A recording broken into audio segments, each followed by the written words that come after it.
வணக்கம், வாழ்க வளமுடன். Welcome to food mom kitchen. வாங்க, இன்றைக்கி நம்ம ஒரு பாயசம் பண்ணலாம்.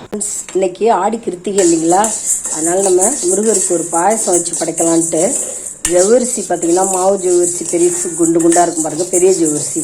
அதுதான் நான் கடாயில் கொஞ்சம் நெய் ஊற்றி வறுக்கிறேன். வறுத்துட்டு வேக வச்சோம்னா சீக்கிரம் நல்லா மொத்த தனித்தனியாக வெந்துடும். அதனால தான் வறுக்கிறது.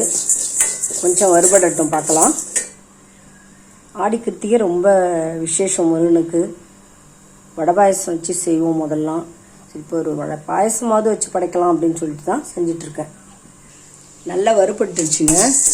இப்போ நம்ம தண்ணி ஒரு அழாக்கு தான் நான் ஜவ்வரிசி வச்சேன். அதனால் ஒரு 2 அழாக்கு அளவுக்கு தண்ணி வச்சுருக்கேன். நல்லா கொதி வரட்டும். கொதி வந்தோடனே தண்ணி நல்லா கொதி வந்துருச்சுங்க. இந்த ஸ்டேஜில் நம்ம ஜவ்வரிசியை போட்டுக்கலாம். ஜவ்வரிசி நல்லா வேகட்டும். கொஞ்சம் நல்லா கொதிச்ச உடனே ஸ்லோ ஃபயரில் வச்சு மூடி போட்டு வெயிட் போட்டு வச்சிடலாம். ஒரு 2 சவுண்டு வந்தோடனே நம்ம பார்க்கலாம். வெந்துடும். நல்லா கொதிக்குதுங்க. கொதிச்ச உடனே நம்ம மூடி போட்டு வெயிட் போட்டுடலாம்.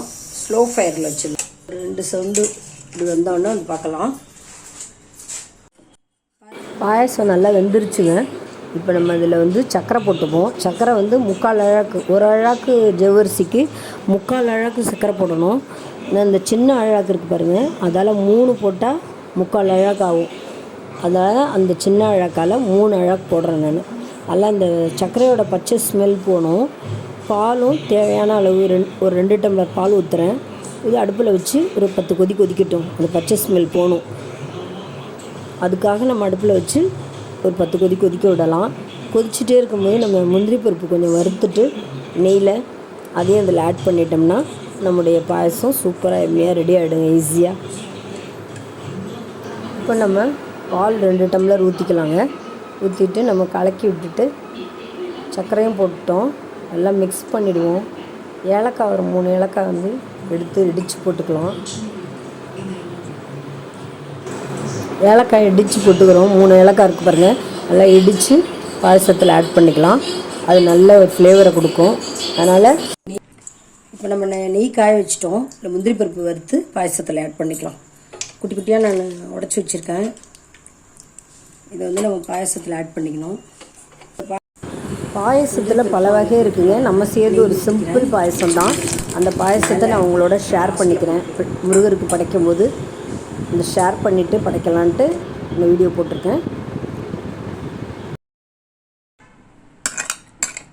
இப்போ நம்ம முருகருக்கு நெய்வேத்தியத்துக்கு பாயசம் ரெடியாக இருக்குது. பாயசம் ரெடி ஆயிடுச்சு பாருங்கள். நம்ம ஆடி கிருத்திகைக்கு பாயசம் ரெடி. ஜவ்வரிசி பாயசம் விளக்கேற்றி வச்சாச்சு. சஷ்டி கவசம் படிச்சுட்டு முடிச்சிடலாங்க. இந்த சிம்பிள் வீடியோ உங்களுக்கு பிடிச்சிருக்கோன்னு நினைக்கிறேன். பிடிச்சிருந்தால் லைக் பண்ணுங்கள், கமெண்ட் பண்ணுங்கள், ஷேர் பண்ணுங்கள். மறக்காமல் சப்ஸ்கிரைப் பண்ணுங்கள். Thanks for வாட்சிங்க. நம்ம நெக்ஸ்ட் வீடியோவில் பார்க்கலாம். வேல்வேல் முருகா, வெற்றிவேல் முருகா, வேல்வேல் முருகா, வெற்றிவேல் முருகா. வாழ்க வளமுடன்.